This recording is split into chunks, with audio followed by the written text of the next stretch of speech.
দোলের দিন ভবানীপুরে অর্থাৎ মুখ্যমন্ত্রীর বিধানসভা কেন্দ্রে দাঁড়িয়ে শুভেন্দু অধিকারী বলছেন ধর্মনিরপেক্ষতা চলবে না, এখানে কোনো নাস্তিকতা চলবে না, এখানে হিন্দুদের রাজত্ব চলবে, এই দেশের নাম হিন্দুস্তান। বিধানসভা কেন্দ্র ভবানীপুরে দাঁড়িয়ে মমতা বন্দ্যোপাধ্যায়ের বিধানসভা কেন্দ্র ভবানীপুরে দাঁড়িয়ে এমনটাই বলেছেন শুভেন্দু অধিকারী।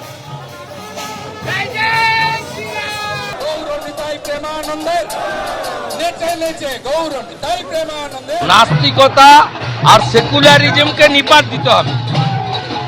ওসব ধর্ম নিরপেক্ষতা চলবে না। এই দেশের নাম হিন্দুস্তান, এখানে হিন্দুরা রাজত্ব করবে। এদিকে শ্রী চৈতন্যদেবের আবির্ভাব দিবস উপলক্ষে মমতা বন্দ্যোপাধ্যায় এক্স হ্যান্ডেলে পোস্ট করেছিলেন ধর্ম নিরপেক্ষতার বার্তা দিয়ে। এক্স পোস্ট করেছিলেন মুখ্যমন্ত্রী মমতা বন্দ্যোপাধ্যায়, ধর্ম নিরপেক্ষতার বার্তা দিয়েছিলেন তিনি। আজকের এই বিশেষ দিনে আমাদের শপথ নিতে হবে চৈতন্যদেবের বাংলার ধর্ম নিরপেক্ষতার, সহিষ্ণুতার ঐতিহ্যের গায়ে দাগ লাগাতে দেব না। এক্স হ্যান্ডেল পোস্টে কড়া বার্তা দিয়েছেন মুখ্যমন্ত্রী।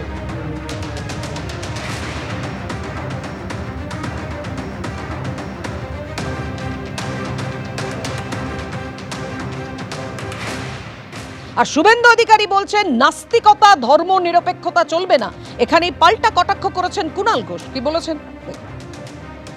ঘোরার মতো অবস্থা নেই, সে তো বেপাড়ায় ঘুরতে যাবে, তো খুব স্বাভাবিক ব্যাপার।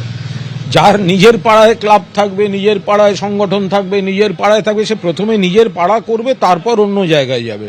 আর সবটা রাজনীতি বিষয় হয় নাকি, ওরা খুব ভালো জানে ভবানীপুর কেন্দ্রে মমতা বন্দ্যোপাধ্যায় বিপুল ভোটে জিততে চলেছেন। অকারণ শুধুমাত্র এই দোলের দিনটাতেও রাজনৈতিক প্রচার মেশাবার জন্য তারা এই ধরনের সস্তা নাটুকে কাজকর্ম করেন। দোলের দিন মানে কি, একটা রঙের উৎসব, পল্লীবাসীদের সঙ্গে থাকা। আমাদের ক্ষেত্রে আমাদের একজন সিনিয়র পল্লীবাসী মারা গেছেন বলে আমরা শোভাযাত্রা যেগুলো করি সেগুলো করিনি।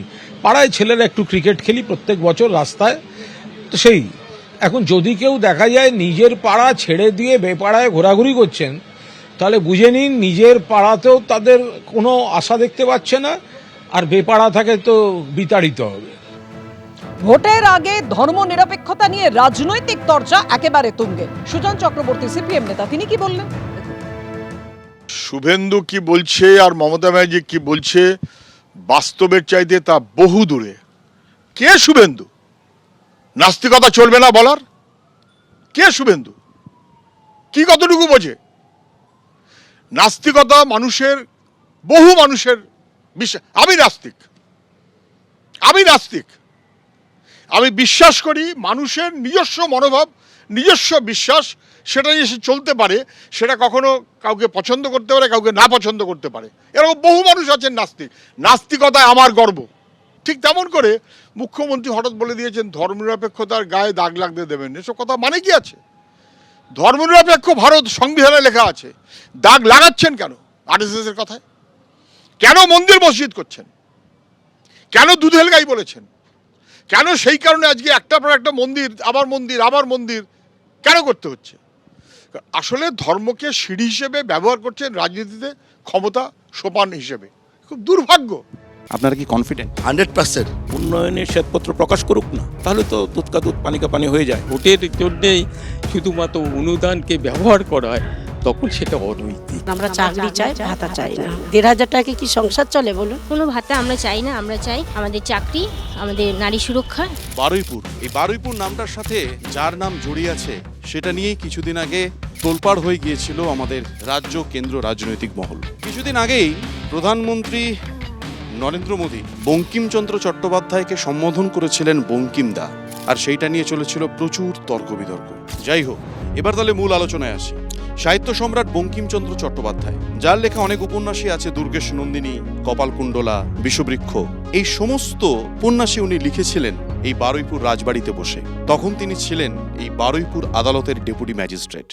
চলুন তাহলে একটু খোঁজ খবর নিয়ে নেওয়া যাক ভোটের আগে বারুইপুর পূর্ব বিধানসভা কেন্দ্রের মানুষজন, নেতা প্রত্যেকে কি ভাবছে, কথায় কথা বাড়ছে। চলুন দেখে নেওয়া যাক। বাজি কারখানাগুলোর উপরে নজরদারি বাড়ানো যাচ্ছে না কেন? আমাদের সরকার লাইসেন্স দিয়েছে, যারা লাইসেন্স ছাড়া কাজ করছে তার বিরুদ্ধে পুলিশ ব্যবস্থা নিচ্ছে এবং আটকও করেছে। প্রশাসনের দিক থেকে কোনো পদক্ষেপ কি আপনারা লক্ষ্য করেছেন? না, কোনো পদক্ষেপ আমরা লক্ষ্য করিনি। প্রত্যেক বছর সেখানে বহু ছেলেপুলে মারা যাচ্ছে এবং ইয়ং ছেলেপুলে। পুলিশের যখন পয়সার দরকার হয় তখন সেখানে রেড করে এবং সেগুলো আবার ছেড়ে দেয় তাদেরকে। প্রশাসনের ব্যর্থতা, সরকার নজর দিক এবং যেসব ছেলেপুলেরা মারা যাচ্ছে এবং যেসব ভিকটিম ফ্যামিলি এগুলো সাফার করছে তারা যেন বিচারটা পায়। অবৈধ বাজি তো প্রশাসনের হাত থাকবে এখানে বন্ধ করার, সেটা করছে না, সেজন্য হচ্ছে। লিগাল যারা বাজি করছে তাদের ক্ষেত্রে কোনো অসুবিধা নেই। বারুইপুর পূর্ব বিধানসভা কেন্দ্রে জয়ের ধারা কিন্তু অব্যাহত রেখেছে তৃণমূল কংগ্রেস। 2011 সালে এই পূর্ব বিধানসভা কেন্দ্র বারুইপুরে এখান থেকে জিতেছিলেন নির্মল মণ্ডল। সেবার দ্বিতীয় স্থানে ছিল সিপিএম। 2016 সালেও কিন্তু ছবিটা একই রকম ছিল। নির্মল মণ্ডল জিতেছিলেন, দ্বিতীয় স্থানে ছিল সিপিএম। 71,000 বেশি ভোট পেয়ে তারা ছিল দ্বিতীয় স্থানে, আর বিজেপি ছিল 12,000-এর বেশি ভোট পেয়ে তৃতীয় স্থানে। কিন্তু 2021 সালে এই খেলাটা একটু পাল্টে যায়। সেবার নির্মল মণ্ডল 1,23,000 ভোট পেয়ে প্রথম স্থান অধিকার করে এবং দ্বিতীয় স্থানে চলে আসে বিজেপি, প্রায় 73,000-এর বেশি ভোট পায় এবং সিপিএম 21,000-এর বেশি ভোট পেয়ে তৃতীয় স্থান দখল করে। এবারে কি হবে? বারুইপুরে জমি মাফিয়াদের কি দাপট বেড়েছে? বাড়িপুরে আর কোনো খানাগন্ধ কিছু বাকি নেই। জমি মাফিয়া? না না, এসব বাজে কথা। সব ভরে গেছে, ছোটখাটো পুকুর ভরাট হয়ে। একদমই সত্যি, একটা জমি বহুবার বিক্রি করে দেওয়া হচ্ছে।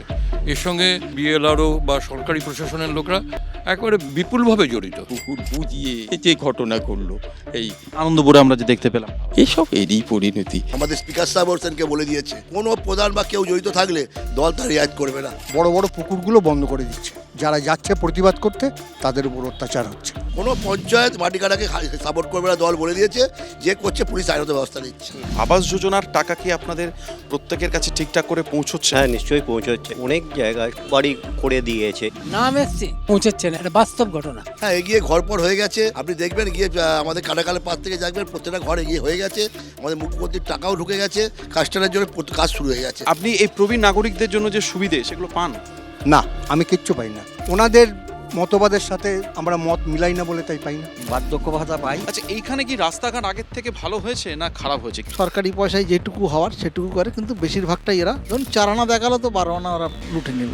কিছু কিছু জায়গায় ল্যাগ থাকতে পারে, কিন্তু মোটামুটি ওভারঅল ঠিকই আছে। মানুষ তৃণমূলের কাজে বিতৃষ্ণা এসে গেছে, তারই প্রতিফলন করবে এই ভোট বাক্সে। মমতা গরিব মানুষের বাজেট করেছে, সাধারণ মানুষের বাজেট করেছে। মমতা ব্যানার্জি বুঝিয়ে দিয়েছে কেন্দ্র আমাদের বঞ্চনা করেছে, তার বিরুদ্ধে মমতা ব্যানার্জি রাজ্যটা বুঝিয়ে দিচ্ছে যে আমাদের সাধারণ মানুষের জন্য মমতা ব্যানার্জি আছে। কিন্তু কেন্দ্রীয় যে বাজেট হয়েছে পশ্চিমবঙ্গের জন্য ঢালাও টাকা এসেছে উন্নয়নের খাতে। পশ্চিমবঙ্গ যদি উন্নয়ন হয় সাধারণ মানুষের কাছে টাকা আসবে, এটা আমি বিশ্বাস করি। মমতা ব্যানার্জির মাথায় চিন্তাধারা আছে, কি করে মানুষের উপকার করা যায় সেটা দেখিয়ে দিয়েছেন আমাদের মুখ্যমন্ত্রী। এখানে ভাতা কোনো উন্নয়ন হয় না, এটা আমি বিশ্বাস করি। এই যে কাজের অধিকার, মানে তার দুটো হাত আছে, সে করে খেতে পারে, সেটাকে করে সেই ভোটের জন্যেই শুধুমাত্র অনুদানকে ব্যবহার করা হয়, তখন সেটা অনৈতিক। বাম জমানা আমরা দেখেছি তারা যেভাবে অত্যাচার করে গেছে, কিচ্ছু করেনি, কিচ্ছু কারোর জন্য কিছু করেনি, রাস্তাঘাটও নয়, কোনো কিছু না, কিন্তু আকাশ পাতাল তফাৎ। কিন্তু এখন এমন অবস্থা হয়েছে, রাস্তাঘাট ভালো হয়েছে, আলো ফালো দিয়ে জলের ব্যবস্থা করে দিয়েছে, মানুষের কত সুবিধা করে দিয়েছে। সার্বিক জনগণের একটা সচেতনতা দরকার এবং তাদের ভাবা দরকার ভবিষ্যৎ প্রজন্মটা কিভাবে বাঁচবে। বারুইপুর পূর্ব বিধানসভা কেন্দ্রে আমার সফর আজ এখানেই শেষ। আবার আপনাদের সাথে দেখা হবে অন্য কোনো কেন্দ্রে, আরও অনেক কথা, আরও অনেক আলোচনা, আরও অনেক প্রশ্ন নিয়ে। আপনারা দেখতে থাকুন তারকার চোখে তারকা কেন্দ্র, আর চোখ রাখুন এবিপি আনন্দে। ধন্যবাদ, আবার দেখা হবে।